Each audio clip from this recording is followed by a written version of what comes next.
Finally guys বহু দিনৰ পৰা আশা কৰি থকা জেগাটোলৈ আজি আহি পালোঁ আৰু এই জেগা টুকুৰা নিশ্চয় আপোনালোকে বহুতে চিনি পাইছে আৰু যিহেতু নজনালেও হ'ব। নমস্কাৰ, মোৰ অন্য এটা ভিডিঅ'লৈ আপোনালোক সকলোকে স্বাগতম জনাইছোঁ। আজি আমি 3টা পৰিয়ালে মিলি অৰুণাচলতে থকা এখন ধুনীয়া ৰিজৰ্ট হয় টুংটাও ৰিজৰ্ট, তালৈ বুলি আমি সকলোৱে ওলাই আহিলোঁ।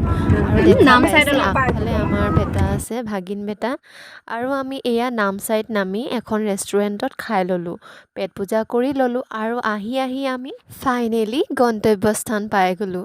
আইও, বাহিৰখন ইমান ধুনীয়া। বাহিৰখনে যিহেতু ধুনীয়া, ভিতৰখন কেনেকুৱা হ'ব? আৰু বাহিৰতে ন'টিছ বৰ্ডো লিখা আছে, য'ত ভিতৰলৈ কি নিব লাগে নিনিব লাগে সকলোখিনি লিখা আছে। আৰু যাওঁতে বাহিৰত নিজকে চাবলৈ বুলি এখন গ্লাছো আছে। আৰু ফাইনেলি পালোহি।